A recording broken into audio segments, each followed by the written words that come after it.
दोस्तों, हम लोग प्राचीन भारत का इतिहास पढ़ रहे हैं। हम लोग क्या पढ़ रहे हैं? प्राचीन भारत का इतिहास। और हम लोगों ने प्राचीन भारत के इतिहास में बहुत सारे तथ्यों का अध्ययन किया और प्राचीन भारत में धर्म का कैसे कैसे विकास हुआ वह मैं आज आपको बताने जा रहा हूँ। धर्म, प्राचीन भारत में धर्म। देखिए, धर्म जो है, आप कह सकते हैं कि पहला जो भारत में धर्म ऐतिहासिक काल में जो डेवलप हुआ वह धर्म का नाम था आपका वैदिक धर्म। वैदिक धर्म को आप ब्राह्मण धर्म भी कह सकते हैं। और इसी वैदिक धर्म के विरोध में भारत में दो धर्मों का उदय हुआ, बौद्ध धर्म और जैन धर्म का उदय हुआ। फिर बौद्ध धर्म और जैन धर्म का उदय हुआ और फिर जो है पारसी धर्म भी आया भारत में, ईसाई धर्म भी आया, उसके बाद भागवत धर्म आया, शाक्त धर्म आया, वैष्णव धर्म आया, सूर्य पूजा आया और शैव पूजा आया। मुस्लिम धर्म भी आया। यहाँ पर मैं बहुत मुस्लिम धर्म के बारे में पढ़ा चुका हूँ, वैदिक धर्म के बारे में पढ़ा चुका हूँ, ईसाई धर्म के बारे में भी बता चुका हूँ कि वह पहली शताब्दी एडी में भारत में आया था और उस समय सेंट थॉमस उसको लेके, जो ईसाई पादरी थे, वो भारत लेकर आए थे। पारसी धर्म के बारे में मैंने बताया था कि चालुक्य जो शासक थे कल्याणी के, उनके समय में पारसी धर्म भारत में बहुत फला फूला। मैं यहाँ पर जो कुछ इम्पोर्टेंट सेक्टर चाह रहा हूँ कि जहाँ से यूपीएससी में प्रश्न बार बार पूछे जाते हैं, जैसे शाक्त धर्म, वैष्णव धर्म, सूर्य पूजा, शैव पूजा, भागवत धर्म, ये सब जो पहलू हैं, वहाँ से प्रश्न बार बार आते हैं। तो मैं चाह रहा था कि उन सब चीज़ को मैं डिस्कस कर दूँ। सबसे पहले हम लोग सौर पूजा को लेते हैं, सूर्य पूजा को लेते हैं। सबसे पहले हम लोग सूर्य पूजा को लेते हैं। सूर्य पूजा, देखिए, सूर्य पूजा का अगर आप प्रमाण कहिएगा भारत में, तो प्रागैतिहासिक काल में सूर्य पूजा होता था। भारत में प्रागैतिहासिक काल में भी सूर्य पूजा होता था। सिंधु घाटी सभ्यता में भी सूर्य पूजा का प्रमाण मिला है और वैदिक सभ्यता में भी सूर्य पूजा का प्रमाण मिला है। कहने का अर्थ है कि भारत में सूर्य पूजा बहुत ही प्राचीन काल से प्रचलन में थी। लेकिन जो संघ लोक सेवा आयोग सवाल करता है वह कुछ तथ्यों पर क्वेश्चन करता है। कुछ तथ्य जो बहुत ही, आप कह सकते हैं कि बहुत ही तकनीकी, बहुत ही जो है डेप्थ में जाके वह तथ्य पूछ लेता है। तो इस कारण से जो है सूर्य पूजा के बारे में थोड़ा सा मैं चाह रहा हूँ कि आपको अलग से कुछ फैक्ट्स बता दूँ। जैसे चीनी यात्री ह्वेनसांग था, जानते ही होंगे। ह्वेनसांग का कहना था कि चंद्रभागा नदी वहाँ पर सांब ने, चंद्रभागा नदी के किनारे सांब ने सूर्य मंदिर का निर्माण कराया। अगर चीनी यात्री ह्वेनसांग ने का कहना है कि चंद्रभागा नदी के किनारे सूर्य मंदिर का निर्माण सांब ने कराया, ये ह्वेनसांग की सूचना है। जो चीनी यात्री ह्वेनसांग है, हर्षवर्धन के समय में आया था। ह्वेनसांग साथ साथ ये भी कहता है कि मुल्तान में एक सूर्य मंदिर है। ह्वेनसांग कहता है कि मुल्तान में एक सूर्य मंदिर है। और ह्वेनसांग भीनमाल भी गया था और ह्वेनसांग का कहना है कि भीनमाल में भी एक सूर्य मंदिर है। ये सारी सूचना हमें ह्वेनसांग देता है और ये परीक्षाओं में पूछा जा सकता है। मुल्तान का जो सूर्य मंदिर है वो गोल्ड का बना हुआ है, सोना का बना हुआ है। ये सारी सूचना हमें कौन देता है? ह्वेनसांग देता है। यहाँ तक मेरे ख्याल से कोई आपको दिक्कत नहीं हो रहा होगा। मैंने कल या लास्ट कुछ मैंने आपको बताया था कि बृहत संहिता, आपको याद होगा बृहत संहिता के लेखक कौन है? वराहमिहिर है। जो भारत में फलित ज्योतिष के बहुत बड़े जानकार थे, वराहमिहिर।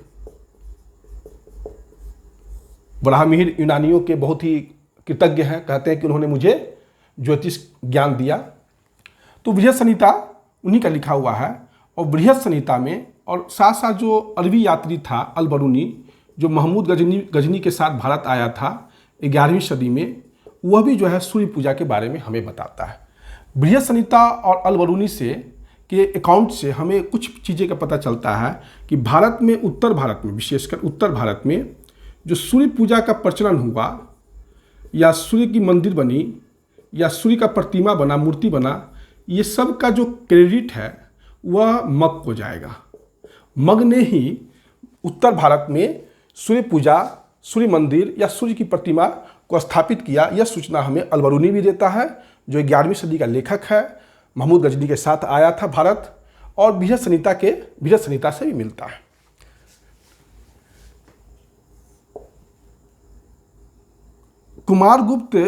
गुप्त शासक था, याद ही होगा आपको, कुमारगुप्त।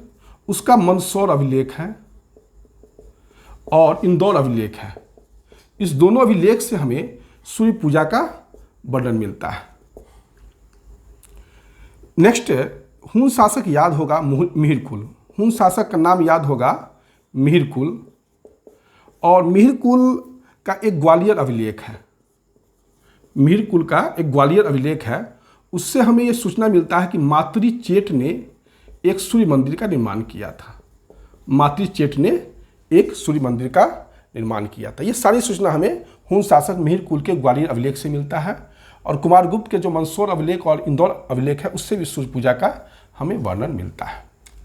हर्षवर्धन जो है सूर्य पूजा करता था। हर्षवर्धन सूर्य पूजा करता था। भारत में कुछ सूर्य मंदिर मिले हैं। कहाँ से मिले हैं? तो मैंने कल बताया था असरवल्ली का सूर्य मंदिर आंध्र प्रदेश में है, 7वीं शताब्दी का मंदिर है। कोणार्क का सूर्य मंदिर जो उड़ीसा में है। उसके बाद राजस्थान में 2 मंदिर हैं, ओसिया से मिला है और सिरोही जिला से मिला है। ओसिया से मिला है और सिरोही से सूर्य मंदिर का प्रमाण मिला है। और गुजरात में मोढेरा से सूर्य मंदिर का प्रमाण मिला है। गुजरात में मोढेरा से सूर्य मंदिर का प्रमाण मिला है। तो ये सारा प्रमाण हमें सूर्य पूजा के संबंध में मिलता है।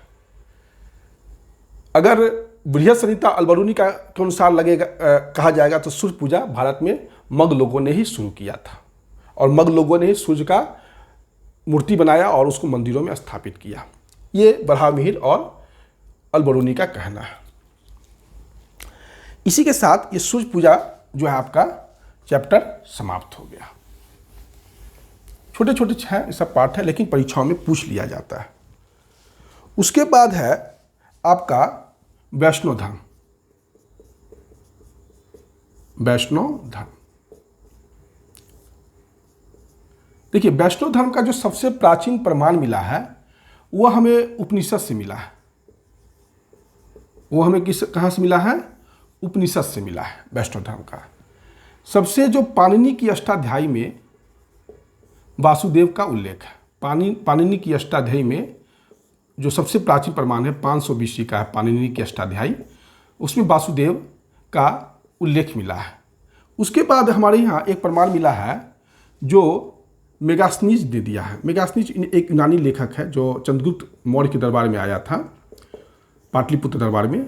तो वो सूचना देता है कि मथुरा को मेगास्थनीज सूरसेन कहता है।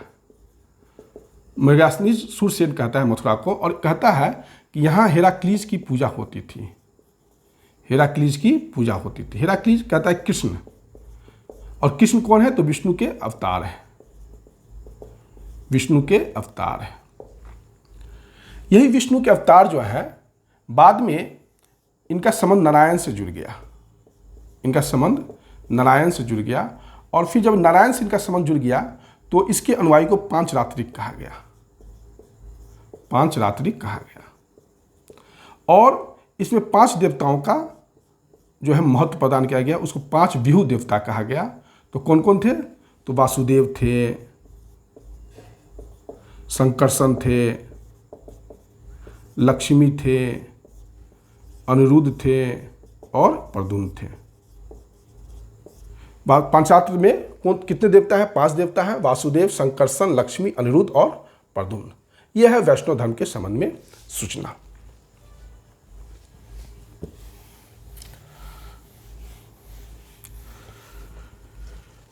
उसके बाद है शाक्त धर्म। शाक्त धर्म शक्ति धर्म, इसको आप समझिए। शक्ति धर्म, शक्ति धर्म का ऋग्वेद में हमको मिला है वर्णन। सबसे पहले उसका जो 10वां मंडल है उसमें एक मंत्र है तंत्र देवी सूक्त, उसको कहा जाता है तंत्र देवी सूक्त। तंत्र देवी सूक्त ऋग्वेद के 10वां मंडल में है, तंत्र देवी सूक्त। वहीं से शाक्त धर्म का सबसे प्राचीन प्रमाण मिलता है। आपको मार्कंडेय पुराण, मार्कंडेय पुराण, इस पुराण से भी हमें शक्ति पूजा के बारे में जानकारी मिलती है। इस पुराण से भी हमें शक्ति पूजा के बारे में जानकारी मिलती है। ये शाक्त धर्म जो है ये 2 प्रकार के हैं। कौन कौन है? कौलमार्गी और समयाचारी। कौलमार्गी और समयाचारी। एक चीज और, शाक्त धर्म से जो संबंधित मंदिर मिला है वो मिला है जबलपुर से। कहाँ से मिला है? जबलपुर से मिला है, भेड़ाघाट। और भेड़ाघाट में 64 योगिनी की मंदिर है। 64 योगिनी का मंदिर है। ये शाक्त धर्म से ही जुड़ा हुआ मंदिर है जो जबलपुर से भेड़ाघाट से हमें मिला है। और हाँ, शाक्त धर्म 2 प्रकार के हैं, उनका 2 डिवीजन है, कौलमार्गी और समयाचारी। कौलमार्गी जो है अद्वैतवादी साधक है। अद्वैतवादी साधक है। अद्वैतवादी साधक का अर्थ हुआ कि वे एक ही चीज़ को मानते हैं। तो किस चीज़ को मानते हैं? तो उनका कहना है कि पुत्र और शत्रु में कोई अंतर नहीं है। पुत्र और शत्रु दोनों एक है। घर और शमशान में कोई अंतर नहीं है। और तृण और कंचन में कोई अंतर नहीं है। तृण माने कुछ भी नहीं, और कंचन में समझते हैं हीरा जवाहरात। और कीचड़ और कमल में भी कोई अंतर नहीं है। करदम और कमल में कोई अंतर नहीं है। मतलब उनका ये चारों चीज़ में वो अंतर नहीं मानते हैं। करदम का हुआ अर्थ कीचड़, और उसमें जो फूल खिलता है। ये पंचमकार की साधना करते थे। ये पंचमकार की साधना करते थे। पंचमकार में आता था 5 M से होता था, मौ से। कौन कौन होता था? तो मांस, मदिरा, मत्स्य, मुद्रा और मैथुन। ये जो है मांस, मदिरा, मत्स्य, मुद्रा और मैथुन, ये 5 पंचमकार थे। और ये अद्वैतवादी साधक थे। पुत्र और शत्रु में कोई अंतर नहीं समझते थे। घर और शमशान में कोई अंतर नहीं समझते थे। तृण और कंचन में कोई अंतर नहीं समझते थे। करदम या कमल में इनके लिए समान था। तो यही है शाक्त धर्म के बारे में। आजकल यूपीएससी में जब से आर्ट एंड कल्चर जोड़ा गया है तो ये छोटे छोटे प्रश्न पूछ लिए जाते हैं जो आपको परीक्षा में माइंड में होना चाहिए, क्योंकि वहाँ पर कभी कभी होता है कि बहुत ही फैक्ट्स नुमा क्वेश्चन होते हैं जो आपकी जानकारी में होना ही चाहिए। और फिर उसके आधार पर ही आप इंटेलिजेंट गेस भी कर पाते हैं। नॉलेज जितना ज़्यादा अच्छा होगा उतना ही आप अच्छा इंटेलिजेंट गेस कर लेंगे। एक होता है तुक्का, तुक्का सही भी हो सकता है, गलती भी हो सकता है। एक होता है इंटेलिजेंट गेस। तो यूपीएससी में इंटेलिजेंट गेस चलता है, तुक्का नहीं चलता है। हो सकता है तुक्का कभी कभी सही हो जाए, लेकिन प्रभावी जो होता है, इफेक्टिव होता है, वो होता है इंटेलिजेंट गेस। और इंटेलिजेंट गेस तभी कीजिएगा आप जब आप चीज़ों का समग्र अध्ययन करते हैं। यूपीएससी का डिमांड ही होता है कि हर विषय वस्तु का, सिलेबस के हर पार्ट का छोटा छोटा आपका अध्ययन होना चाहिए।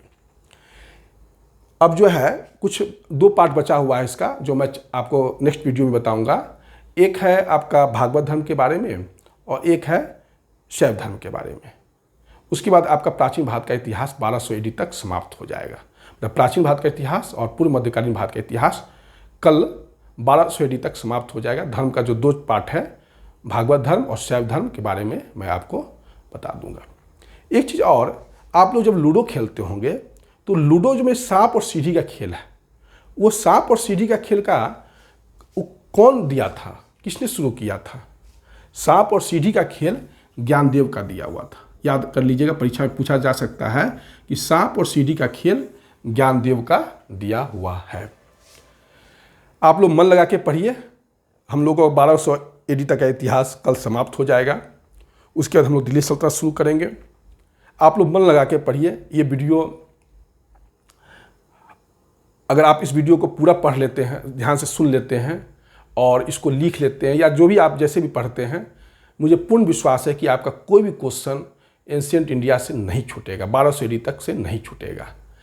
इसी के साथ मैं वीडियो समाप्त कर रहा हूँ। मैं उम्मीद करता हूँ कि आप लोग मेरे वीडियो को लाइक करेंगे, कमेंट करेंगे, सब्सक्राइब करेंगे, क्योंकि आपका ही लाइक करना, कमेंट करना, सब्सक्राइब करना मेरे उत्साह के स्तर को ऊंचा बनाए रखेगा और मैं काम भी जो है दिन दूना रात चौगुना, मतलब काफ़ी फास्टली काम करूँगा। थोड़ा सा आप लोग भी मुझे एनर्जी दीजिए, है ना, तो उसके अनुसार मैं भी आपको रिवार्ड दूंगा। मैं इसके साथ ही मैं ये वीडियो समाप्त कर रहा हूँ। धन्यवाद।